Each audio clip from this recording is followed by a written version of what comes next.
You're fired for being black. Boss says. His Korean investor buys the company and makes her CEO. The morning everything changed. Jane Moore's alarm went off at 5 a.m. She didn't need it.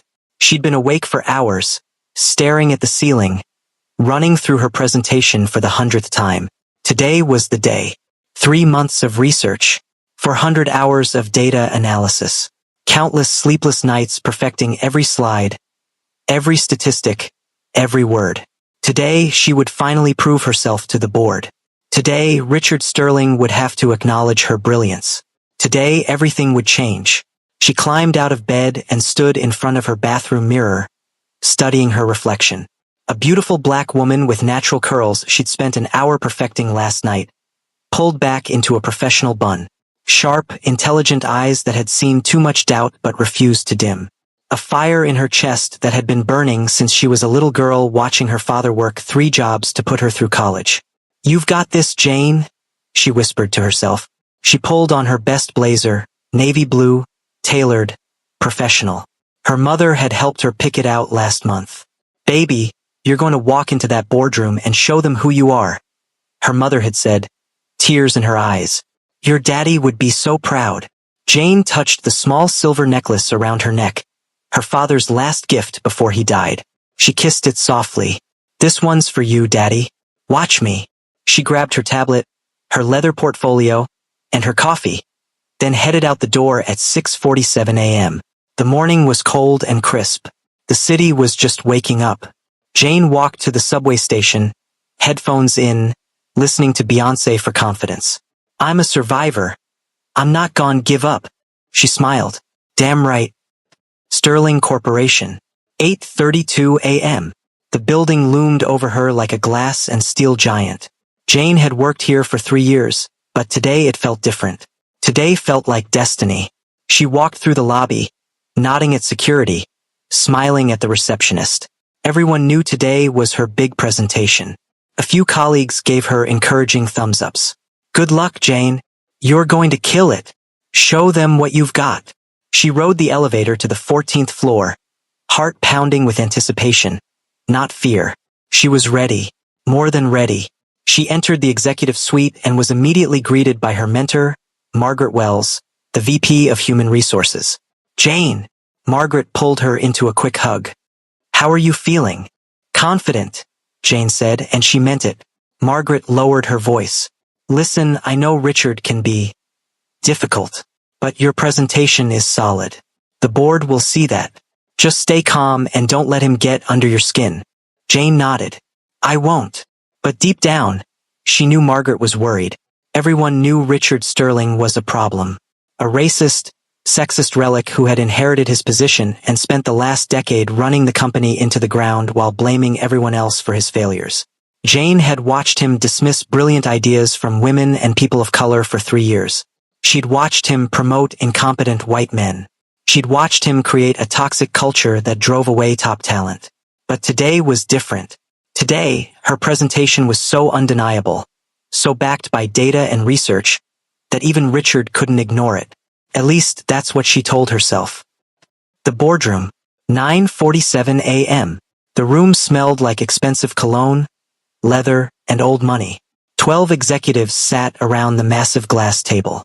Richard Sterling sat at the head like a king on his throne. Mid-50s, graying at the temples. An expensive suit that couldn't hide his mediocrity. He was everything Jane despised. Arrogant, cruel, comfortable in his unearned power.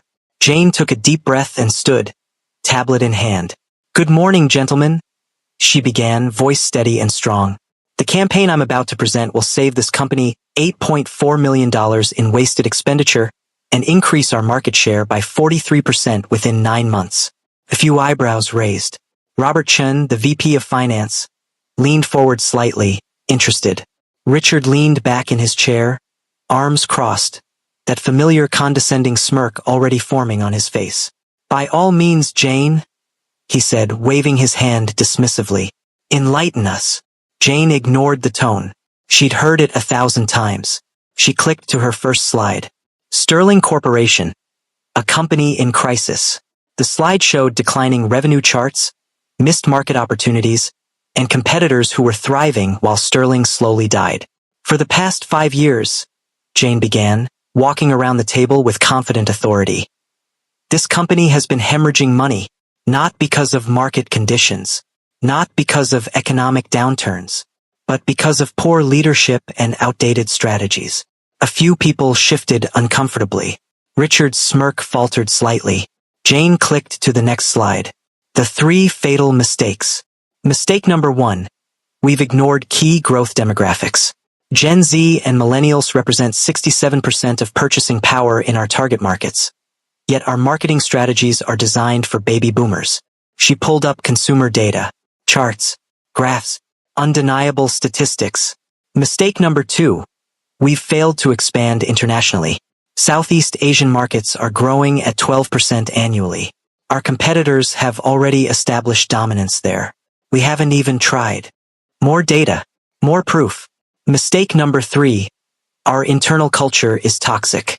In the past year alone, we've lost 34% of our top talent. Exit interviews cite poor management, lack of diversity, and hostile work environments. She looked directly at Richard. These aren't opinions. These are facts.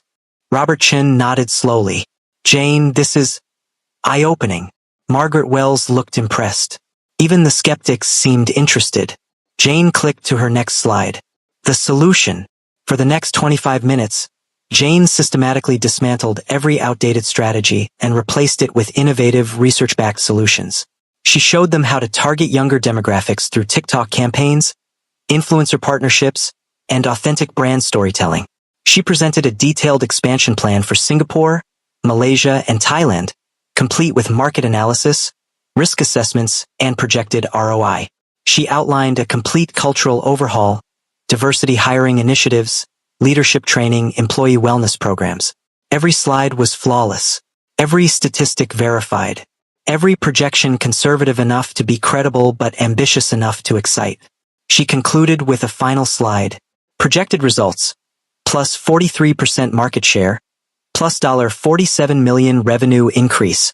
Minus 34% employee turnover. These aren't dreams, Jane said, voice strong and unwavering.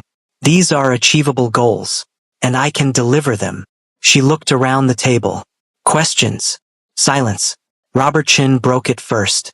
Jane, this is extraordinary. I don't know what to say. Margaret Wells smiled. I think you just saved this company.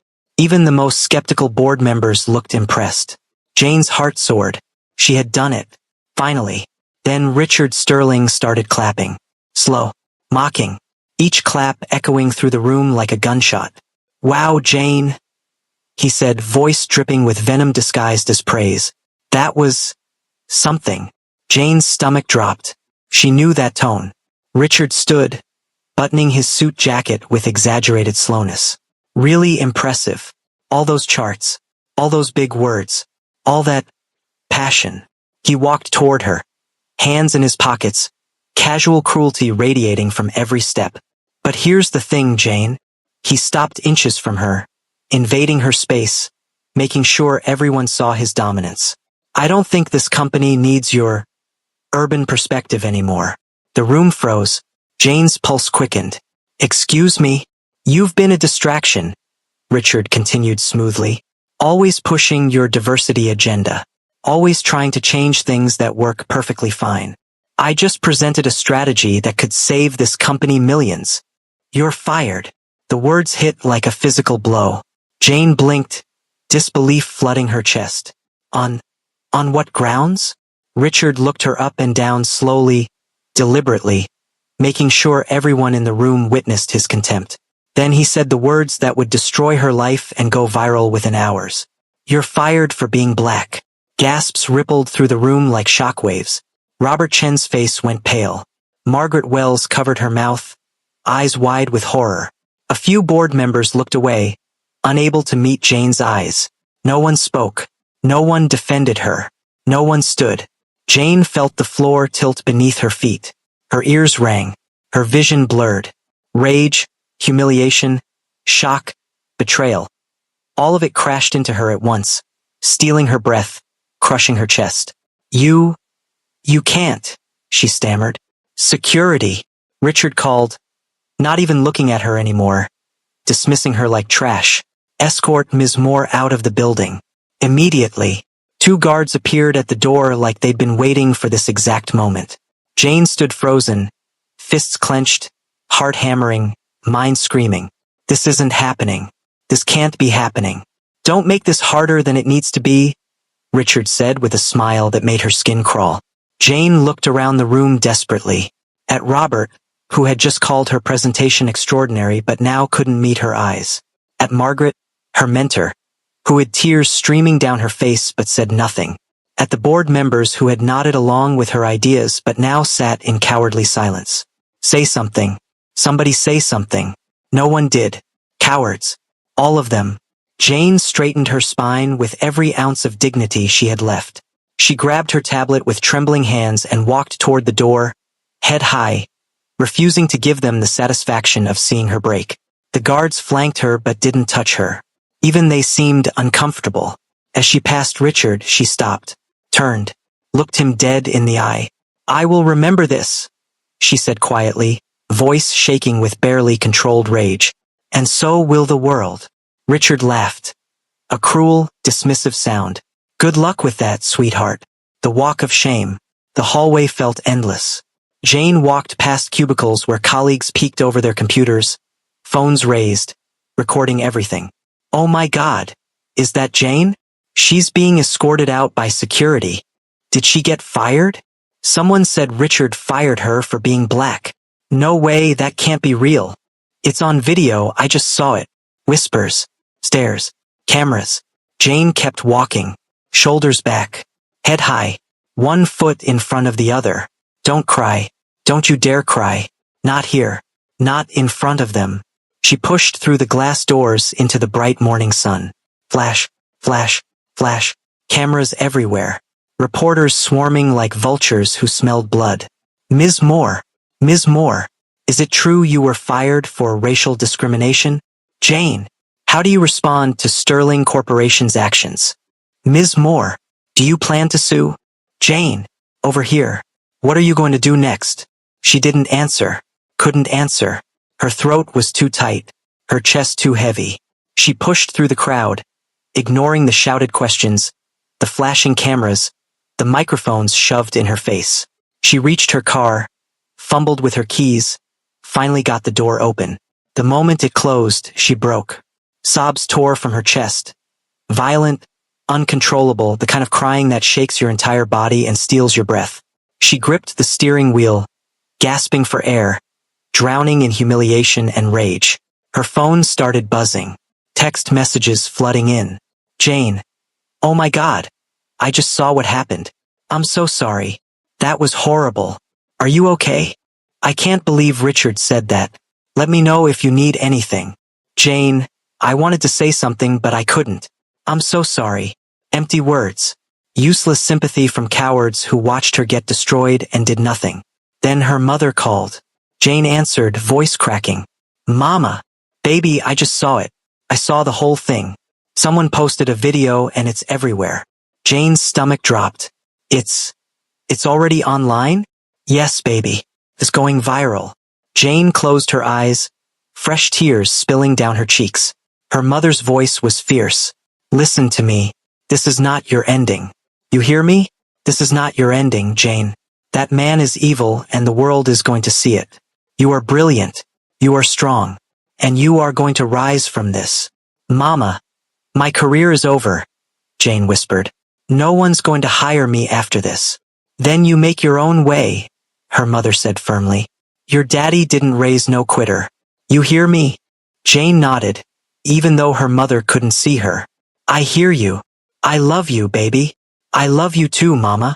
Jane hung up and sat in her car for another 20 minutes, crying until she had no tears left. Then she drove home in numb silence. 3 weeks later, Jane's tiny apartment felt like a prison. She sat on her couch in sweatpants and an old t-shirt, laptop open, staring at the screen with hollow eyes. The video had 28 million views. #Justice for Jane was trending worldwide. News outlets had covered it. Think pieces had been written. Protests had been organized outside Sterling Corporation. But none of it mattered, because Jane couldn't get a job. 62 applications sent. 62 rejections received. We've decided to move forward with other candidates.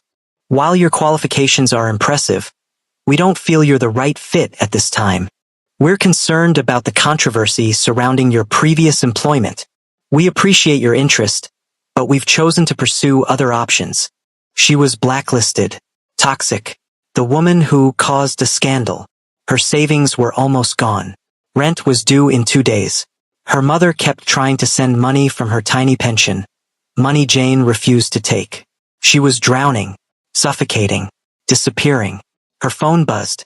Another rejection email.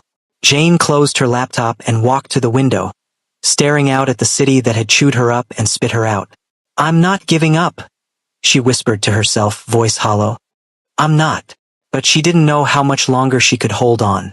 She didn't know that across the city, someone was watching.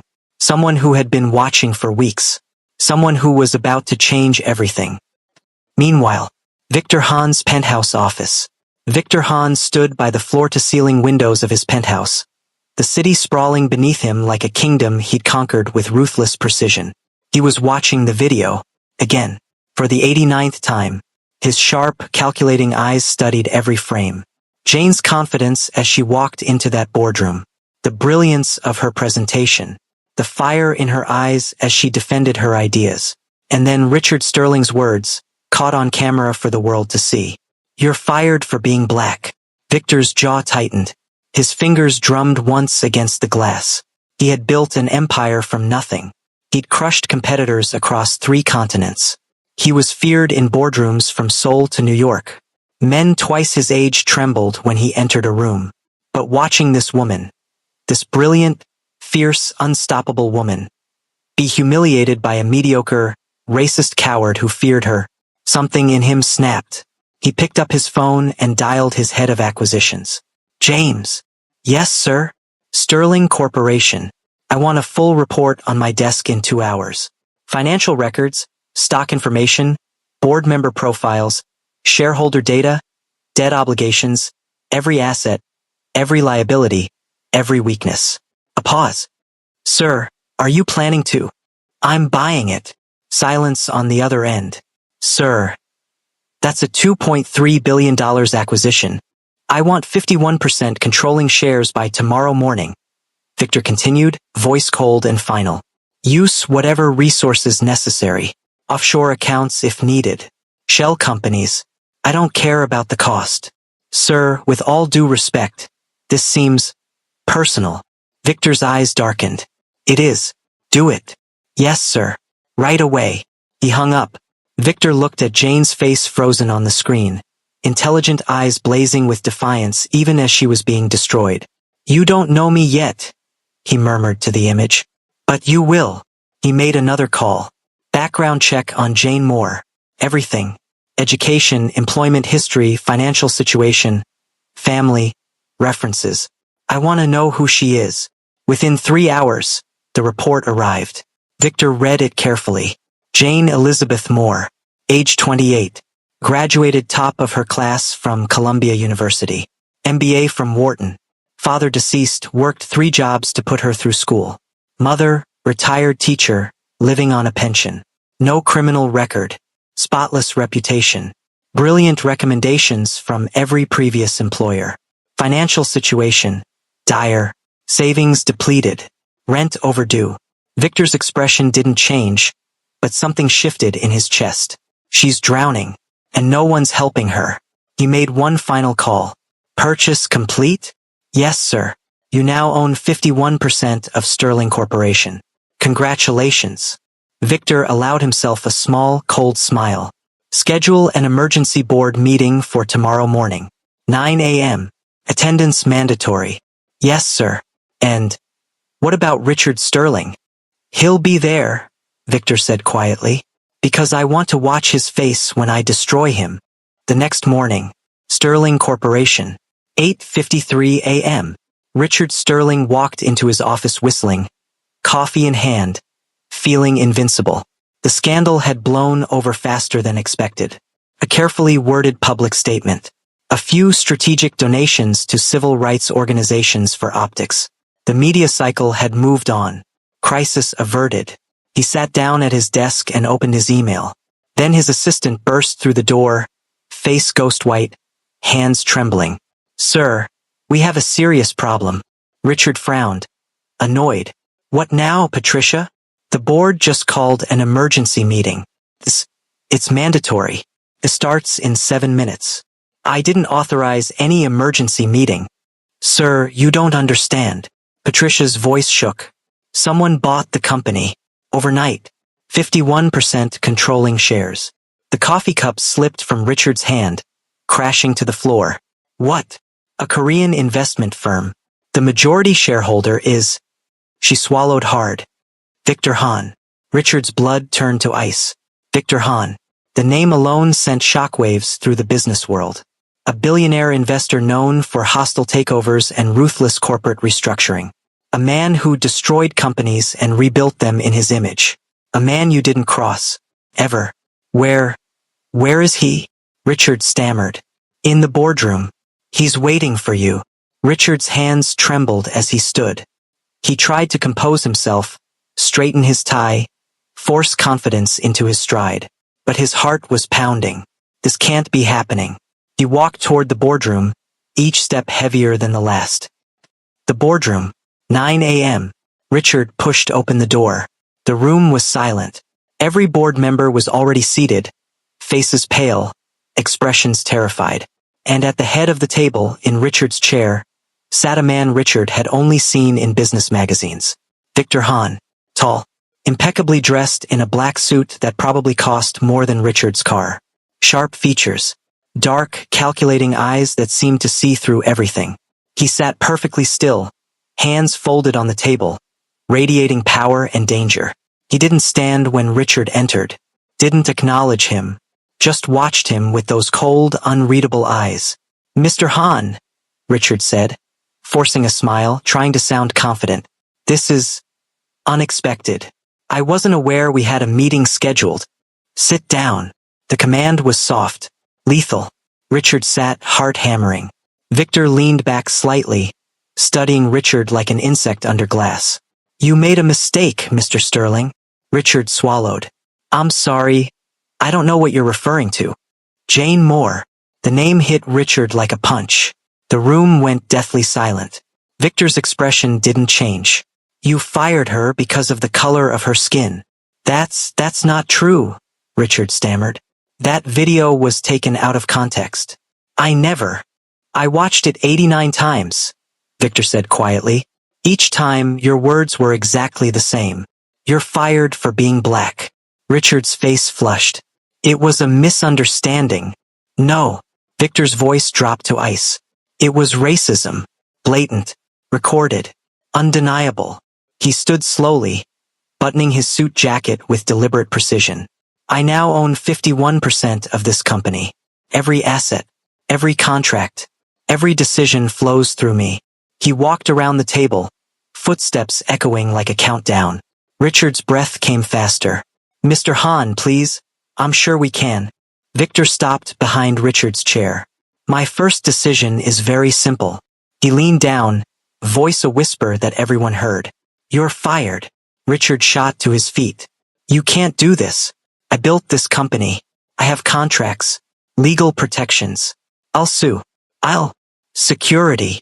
Two large men appeared at the door instantly. "Escort Mr. Sterling out of the building. Immediately. If he resists, call the police and have him arrested for trespassing." The guards moved forward. "No, you can't do this," Richard shouted, face red with rage and terror. "I'll destroy you. I have connections. Lawyers. This isn't over." The guards grabbed his arms. "Let go of me. Do you know who I am?" They dragged him toward the door as he fought and screamed. Victor watched, expression unchanged. As Richard was pulled through the doorway, he turned back, eyes wild. "You'll regret this. You hear me? This isn't over." The door slammed shut. Silence. Victor returned to his seat, adjusting his cuffs calmly. The board members stared at him, terrified and awed. "Now, Victor said, voice returning to professional calm. Let's discuss the future of this company. He pulled out a file and placed it on the table. I'm appointing a new CEO, someone with vision, intelligence, integrity. He looked around the table. Her name is Jane Moore, gasped. Margaret Wells spoke first, voice shaking. Mr. Hahn, while I deeply respect Jane, some might question whether she has the experience. She presented a strategy 3 weeks ago that would have saved this company millions. Victor cut in. Did any of you defend her? Silence. Shame. That's what I thought. Victor's gaze was sharp. Jane Moore is the most qualified person for this position. The vote is a formality, but I'll take it anyway. All in favor. One by one, hands rose. Unanimous. Excellent. Victor stood. Meeting adjourned. I'll have Ms. Moore here by Monday. He walked out, leaving the board in stunned silence. Jane's apartment. 2:34 p.m. Jane was staring at her laptop, numbly scrolling through another rejection email, when the knock came. Firm. Professional. Unexpected. She wasn't expecting anyone. Heart pounding with vague anxiety, she walked to the door and opened it. 2 men in expensive suits stood in the hallway. Professional. Polite. Intimidating. Ms. Moore. Her throat tightened. Yes. We represent Victor Hahn. He requests your presence immediately. Jane's heart skipped. She knew that name. Everyone did. Korean billionaire. Ruthless investor. Corporate predator. Why? She asked, voice cautious. He'll explain in person. Please, come with us. Every instinct screamed danger, but curiosity and desperate hope won. She grabbed her coat, locked her door, and followed them to a black luxury car waiting on the street. Victor Hahn's penthouse. 3:12 p.m. The elevator opened directly into the most stunning space Jane had ever seen. Floor-to-ceiling windows with a view of the entire city. Minimalist furniture that probably cost more than her yearly salary. Abstract art on the walls. Everything screamed wealth, power, control. And standing by the window, hands clasped behind his back, was a man. Tall, broad-shouldered, perfect posture, black suit tailored to perfection. Ms. Moore, he said without turning. Thank you for coming. His voice was deep, controlled, with a subtle Korean accent that made every word sound deliberate and dangerous. Jane's pulse quickened. I didn't have much choice. He turned slowly. Jane's breath caught. He was devastating. Sharp jawline, high cheekbones, dark eyes that seemed to see straight through her soul. Black hair styled perfectly. An aura of controlled power that made her want to step back and step closer at the same time. You're right, he said, a hint of amusement in his voice. But I prefer honesty. He walked toward her. Slow, measured, each step calculated. Let me be direct, Ms. Moore. I bought Sterling Corporation. As of yesterday, I own 51% controlling shares. Jane blinked, mind spinning. You, what? Why? Victor stopped a few feet away, eyes locked on hers. Because what Richard Sterling did to you was unacceptable. Silence stretched between them, heavy and electric. Jane's hands trembled. You bought a $2 billion company because he fired me? No, Victor said. I bought it because it was undervalued, poorly managed, and positioned for strategic restructuring. A sound investment. He stepped closer. Firing Richard Sterling? That was personal. Jane's chest tightened with a confusing storm of emotions. Gratitude, suspicion, disbelief, hope. What do you want from me? She whispered. Victor's gaze intensified. I want you to be CEO. Jane laughed. A sharp, bitter sound. You're joking. I never joke about business, Ms. Moore. She shook her head, stepping back. I don't need your pity. This isn't pity, Victor interrupted, voice sharp. I watched your presentation. It was brilliant, strategic, exactly what that company needs. He moved closer, closing the distance. I don't make emotional decisions. I make profitable ones. And you, Ms. Moore, are the most profitable decision I can make. Jane's hands shook. Why should I trust you? You're a stranger, a billionaire who could destroy me with one word. How do I know this isn't manipulation? Victor's expression softened, barely perceptible, but there. Because I'm giving you what you earned. Not charity. Not sympathy. What you deserve. Tears burned behind her eyes. She refused to let them fall. And if I say no? Then I respect your decision, Victor said. But you'll spend your life wondering what you could have built. Jane stared at him. This dangerous, unreadable man who had just turned her entire world upside down. She thought about the rejection emails, the rent she couldn't pay, her mother's worried voice, the humiliation that still burned. And she thought about her father, what he would say. Baby girl, never let fear make your decisions. Jane took a deep breath. When do I start? Victor's lips curved, almost a smile. Monday morning, 8:47 a.m. Jane stood outside the building, staring up at the new sign. Hahn Corporation. Richard Sterling's legacy, erased overnight like he never existed. Her heart hammered against her ribs. Her palms were sweaty despite the cool morning air. But she straightened her spine, adjusted her blazer, and walked through those glass doors like she owned the place. Because now she did. The lobby fell silent the moment she entered. Every head turned. Every conversation stopped. The air itself seemed to hold its breath. Then the whispers started, rippling through the space like wildfire.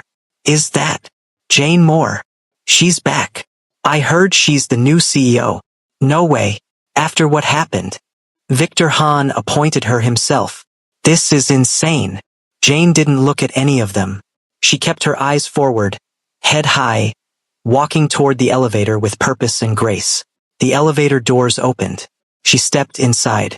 Just before they closed, she heard someone whisper, "She's got guts. I'll give her that." The doors slid shut, and Jane finally exhaled. Her reflection stared back at her in the polished steel. A woman who had been broken, humiliated, thrown away like garbage just weeks ago. And now she was about to walk into the office of the man who destroyed her and claim it as her own. The elevator dinged. 14th floor. The doors opened. Victor Hahn was waiting. He stood in the hallway, hands in his pockets, dressed in a perfectly tailored charcoal suit. His dark eyes tracked her every movement as she stepped out. "Ms. Moore," he said, voice low and controlled. "Mr. Hahn," she replied, matching his formal tone. Something flickered in his eyes. Approval? Amusement? She couldn't tell. He gestured down the hallway. "Shall we?" They walked side by side toward the executive suite. Every employee they passed stopped what they were doing, stared, whispered. Jane felt every gaze like a weight on her shoulders. Every judgment, every flicker of resentment and disbelief. She doesn't deserve this. She only got it because Victor Hahn feels guilty. This won't last. Victor's jaw tightened almost imperceptibly. He heard them too, but he said nothing, just kept walking with that calm, lethal confidence. They reached the corner office. Victor opened the door and stepped aside, letting her enter first. Jane walked in and stopped breathing. The space was magnificent. Floor-to-ceiling windows with a panoramic view of the entire city. A massive desk made of dark mahogany. Leather chairs. Modern art on the walls. Power carved into every square inch. Richard Sterling's things were gone. Completely erased. In their place, a sleek silver nameplate on the desk. Jane Moore, CEO. Her throat tightened. Tears threatened. This is real. This is actually real. Victor closed the door softly, giving her privacy. He walked to the window, hands clasped behind his back, letting her process. "This is yours now," he said quietly. "Every decision, every contract, every strategy. You run this company." Jane turned to him, emotions swirling. "And you? What's your role?" He glanced over his shoulder. "I'm the majority shareholder, the board chairman. I'll be present when necessary. But this," he gestured to the office, "is your domain." She studied him, still searching for the catch, the hidden agenda. The moment he would reveal this was all a game. But all she saw was sincerity. Cold, controlled, dangerous sincerity. "Why me?" she whispered. "Out of everyone you could have chosen, why me?" Victor turned fully to face her. For a long moment he didn't answer. His eyes traced her face. Her lips, her eyes, the fire that refused to die despite everything she'd been through. Because watching a man like Richard Sterling destroy someone like you. His voice dropped, rough and raw. I couldn't allow it. Jane's breath caught. He took a step closer. Then another. Slow. Deliberate. The air between them thickened with tension. You deserved better, he said quietly. And I intend to make sure you get it. Her heart pounded so loudly she was certain he could hear it. Before she could respond, a sharp knock interrupted. Victor's expression shifted instantly. Back to cold. Back to controlled. Come in. The door opened. Margaret Wells stepped inside, looking nervous and hopeful. Mr. Hahn. Ms. Moore. She smiled at Jane, tears in her eyes. Jane, I'm so glad you're here. Jane's chest tightened. Margaret had been her mentor, but she'd also stayed silent when Richard fired her. Margaret, Jane said coolly. Margaret flinched at the tone. Jane, I need you to know how sorry I am. I should have spoken up. I should have defended you. I was a coward, and I'll regret it for the rest of my life. Silence. Jane didn't make it easy for her. Yes, you should have. Margaret nodded, accepting the judgment. I understand if you can't forgive me, but I want you to know. I'm here now. Whatever you need. Jane softened slightly. We'll see. Victor interrupted. The board is assembled. They're waiting. Margaret nodded and left. Jane turned to Victor. The board. They want to meet their new CEO, Victor said, hint of amusement in his voice. Some are skeptical. Jane's spine straightened. Let them be. Victor's lips curved. Almost a smile. That's exactly what I wanted to hear. The boardroom. 9:15 a.m. 14 faces stared at Jane as she entered. 12 men. 2 women. All older, richer, more established than she'd ever been. Some looked curious. Most looked hostile. A few looked terrified of Victor. Victor entered first, commanding instant silence. Jane followed, refusing to show nerves. Gentlemen, ladies, Victor said, voice cutting through the tension. This is Jane Moore, your new CEO.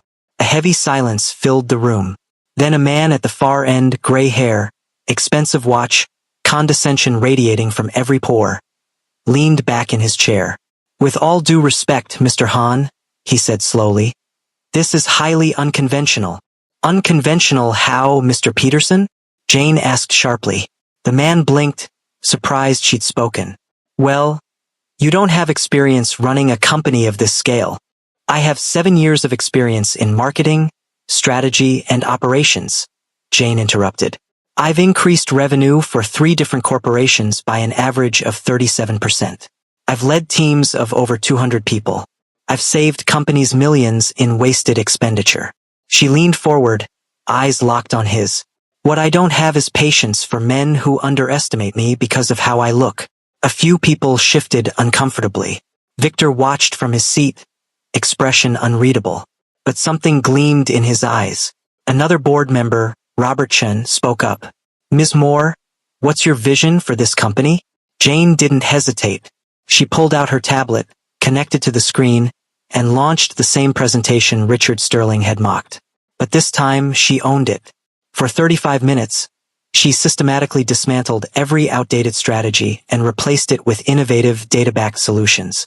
She showed them market analysis, consumer behavior studies, competitor assessments, financial projections that were conservative but ambitious. She outlined plans to cut costs by 24%, expand into Southeast Asian markets, rebrand to capture younger demographics, restructure leadership to reflect diversity and innovation. Every slide was flawless, every statistic verified, every word undeniable. By the time she finished, the room was silent. Not skeptical silence, respectful silence. Mr. Peterson cleared his throat. That's exceptional, Ms. Moore. Robert Chen nodded. I think we just witnessed the future of this company. Margaret Wells smiled, tears in her eyes. Welcome back, Jane. Victor leaned forward. All in favor of confirming Jane Moore as CEO? 14 hands rose. Unanimous. Jane exhaled. She had won. 3 months later, the transformation was extraordinary. Under Jane's leadership, Hahn Corporation launched 3 major campaigns. Social media engagement tripled. Website traffic increased by 160%. Sales in Southeast Asian markets exceeded projections by 28%. Employee morale skyrocketed. Jane restructured the entire leadership team, firing deadweight and bringing in diverse talent. She implemented wellness programs, mental health days, and transparent promotion criteria. Exit interviews turned into retention conversations. People wanted to work there again. The company culture shifted from toxic to thriving. And through it all, Victor Han watched. He attended every major meeting, sat quietly in the back during presentations, offered advice when asked, challenged her when necessary, but he never undermined her, never overruled her, never made her feel like anything less than the leader she was. And Jane was falling. She tried to fight it, tried to keep things professional. But late nights reviewing contracts turned into long conversations about philosophy, ambition, fear. Strategy sessions turned into debates that crackled with intellectual and sexual tension. She noticed everything about him. The way his jaw tightened when he was thinking.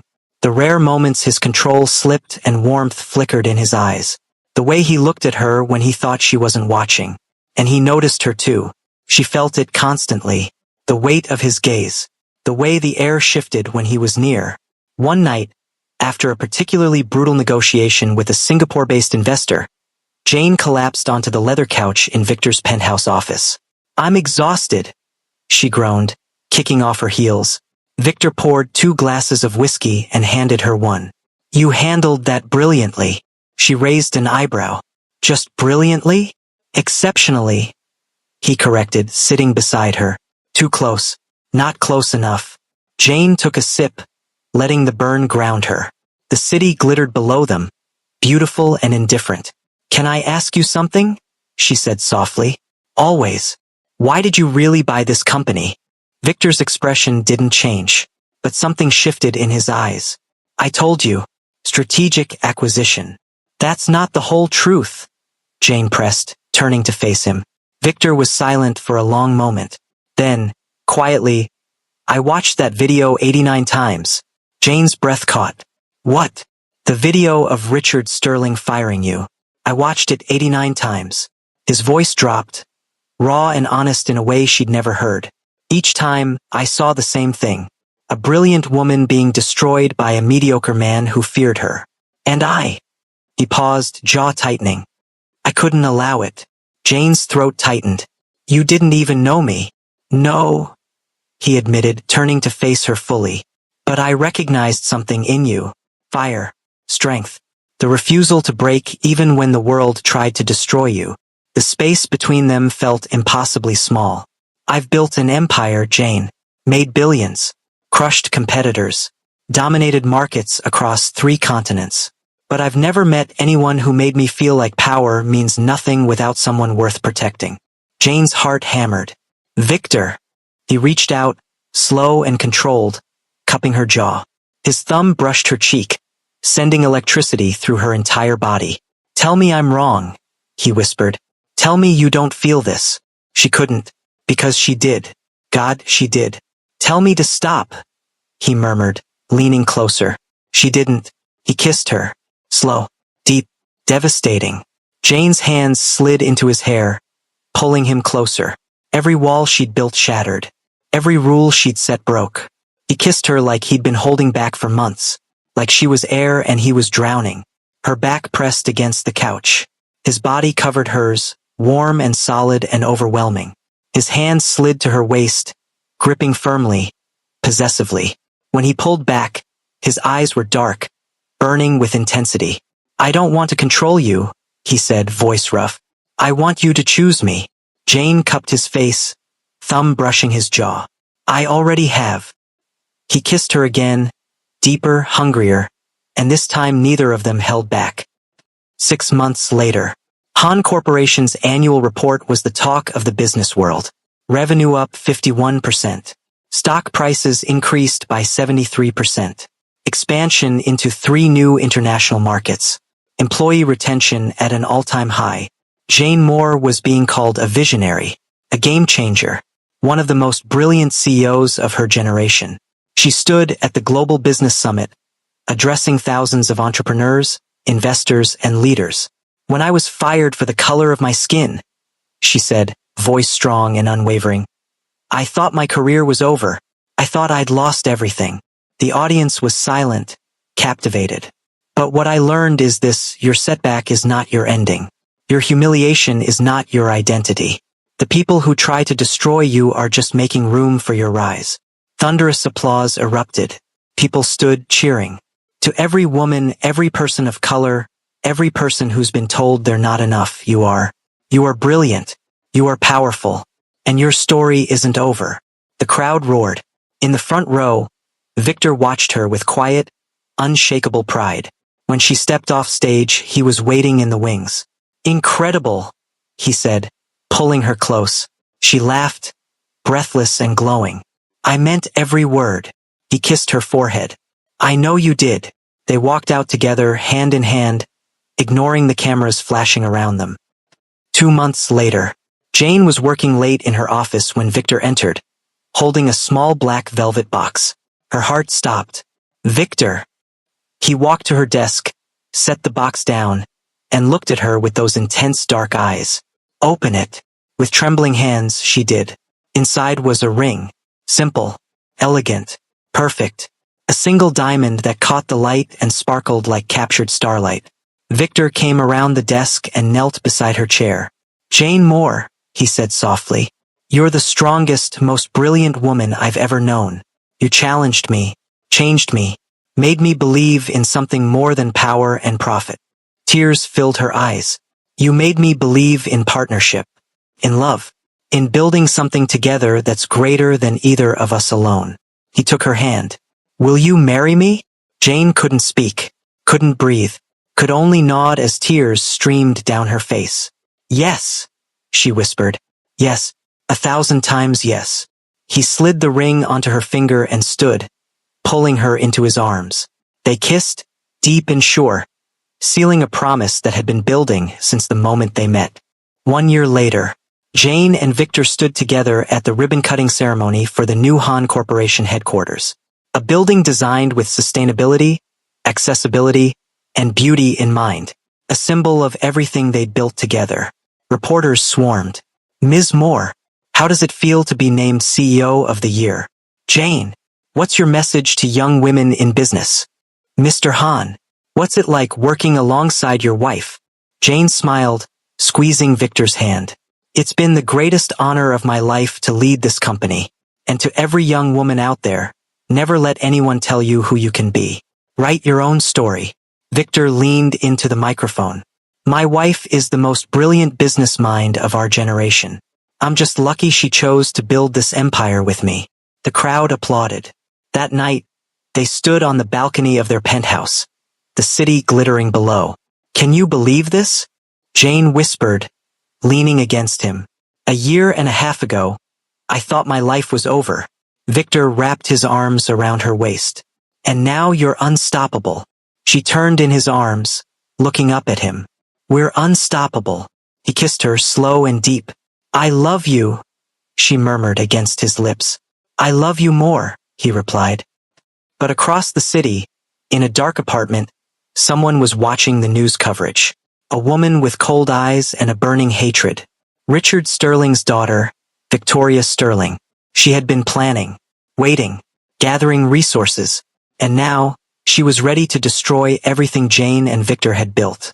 Because in her mind, Jane Moore had stolen her father's company, and Victoria Sterling always got revenge. Jane Moore went from being fired for the color of her skin to becoming one of the most powerful CEOs in the world. Victor Han went from a cold, calculated investor to a man who learned that love and partnership were more valuable than any empire. Together, they proved that your worst moment doesn't define you. Your rise does. Richard Sterling faded into obscurity, a cautionary tale of racism and arrogance. And Jane? Jane became the woman everyone remembered. The woman who refused to break. The woman who turned humiliation into power. The woman who proved that you don't need anyone's permission to be extraordinary. You just need to believe in yourself. So what would you have done in Jane's position? Drop a comment and let me know. If the story hit you the same way it hit me, go ahead and like this video, and subscribe for more stories about people who turned their rock bottom into their comeback. I'll see you in the next one.